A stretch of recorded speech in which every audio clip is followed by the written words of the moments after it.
She talked about how she felt growing up and the trauma and the neglect and things that she went through, and that affected her perspective, her worldview.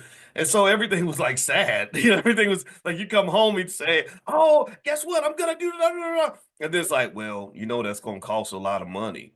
That probably ain't gonna work. Like that was kind of the stuff I would get, and I didn't realize how that affected me.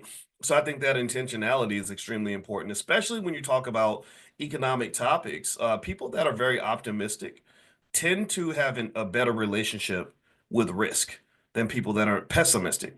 Pessimistic people will always see the downside of everything, right?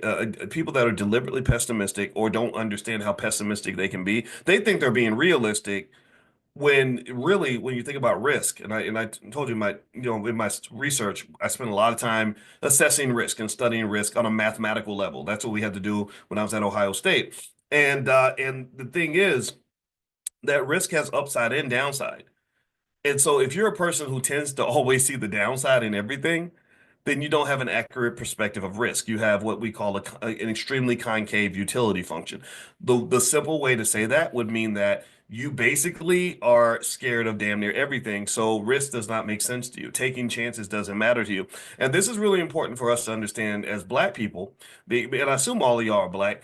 How many of y'all, is there anybody who's not Black up in here? All the not Black people, say something in the chat. Say yes. Say yes in the chat. We love you, by the way. We don't hate white people. I just love Black people. They think if I they some people naturally think that if you love Black people, then that means you got to hate white people. Man, this ain't got nothing to do with y'all.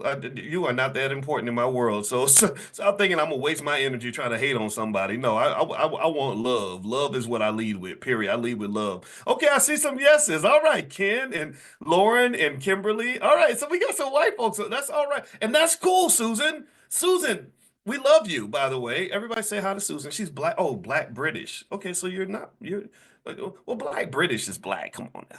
But anyway, so anybody who's not Black, it's cool. You're welcome to be here. But because everybody can learn. I taught lots of people that are not Black through the years, but people are just scared of me because I'm pro-Black. When you become pro-Black, people are like, "Oh my God, you must be dangerous." Or I'm not dangerous. I'm a dad.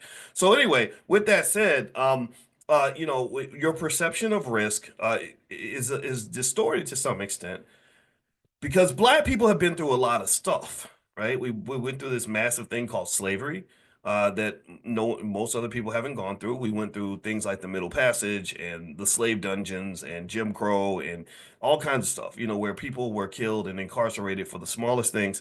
So fear kind of became a way of life. That became something that was essential for survival. Well, the problem is that fear and wealth don't really mix. You know this because you've probably heard people say scared money don't make money. So if you're scared all the time and you're scared of your own shadow and you lead with fear and you make every decision out of fear, then chances are prosperity will evade you. But safety, you might have security and safety for sure, but you might OD on security. Like again, like if for example, if I'm afraid of dying in a car crash, and I just say I'm gonna stay in my house for the rest of my life so that I don't die in a car crash. Well, congratulations. You'll never die in a car crash because you didn't leave the house. But look at how much life you're going to miss because you were sitting in the house, scared to go outside at all for any reason.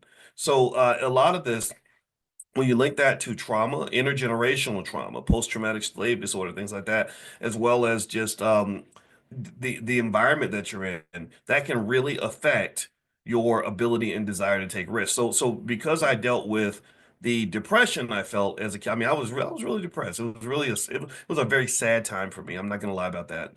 But just don't feel so bad for me because everything got better once I started to have equity in my own life, right?